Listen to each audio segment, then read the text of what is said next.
bulan berlalu, penyelidik Polda Metro Jaya belum mengumumkan penyebab kematian Arya Daru Pangayunan, diplomat muda Kemlu yang ditemukan tewas terlakban di kamar indekosnya di Menteng, Jakarta Pusat. Kabid Humas Polda Metro Jaya, Kombes Ade Arisyam Indradi memastikan hingga kini penyelidik masih mendalami sejumlah hal berdasarkan scientific investigation. Selain memeriksa 15 orang saksi yang berasal dari lingkungan indekos, rekan kerja dan keluarga, polisi masih mendalami hasil pemeriksaan tim kedokteran forensik terkait waktu kematian hingga toksikologi untuk mengetahui ada tidaknya kandungan zat kimia di tubuh almarhum Daru. Sementara untuk mengetahui latar belakang Arya Daru, polisi turut melibatkan tim ahli dari psikologi forensik.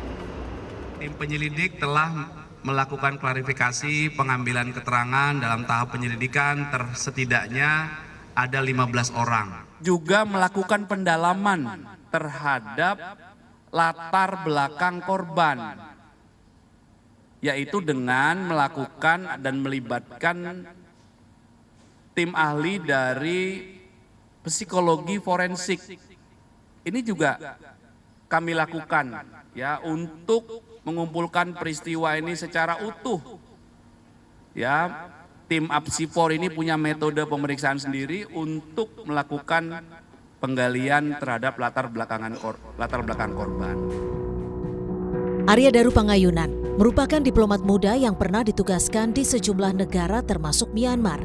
Daru juga pernah menjadi saksi dalam kasus TPPO di Jepang.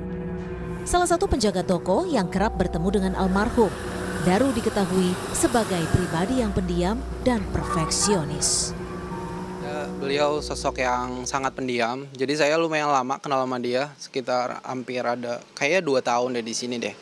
Terus dia sosoknya perfeksionis, bersihan banget orangnya, dan dia nggak banyak ngomong, dia pendiam orangnya. Perfeksionisnya dari soal parkiran, dia parkiran khusus punya dia nggak boleh diparkirin sama siapapun, kayak device-nya dia harus tetap bersih terus. Dan dia kayak ya emang perfeksionisnya kelihatan banget dan bersihan banget orangnya. Arya Daru Pangayunan ditemukan tewas di kamar indekosnya pada 8 Juli 2025 lalu. Daru meninggalkan seorang istri dan 2 orang anak. Keluarga almarhum bilang, Daru yang sedang bersiap untuk ditugaskan ke Finlandia merupakan sosok suami yang kerap berkomunikasi dengan sang istri. Itu ya Daru, adik kita sama Nani itu nggak teleponan, soalnya video callan, sekedar menanyakan sudah makan atau belum dan lain sebagainya, itu rutin gitu. Jadi ya nek tadi ditanya apakah resah. Kasus kematian Arya Daru Pangayunan masih menjadi misteri. Belum diketahui pasti apakah almarhum meninggal akibat bunuh diri atau sebagai korban pembunuhan. Publik kini menanti ketepatan penyelidik untuk mengungkap kasus kematian diplomat. Tim Liputan, Kompas TV.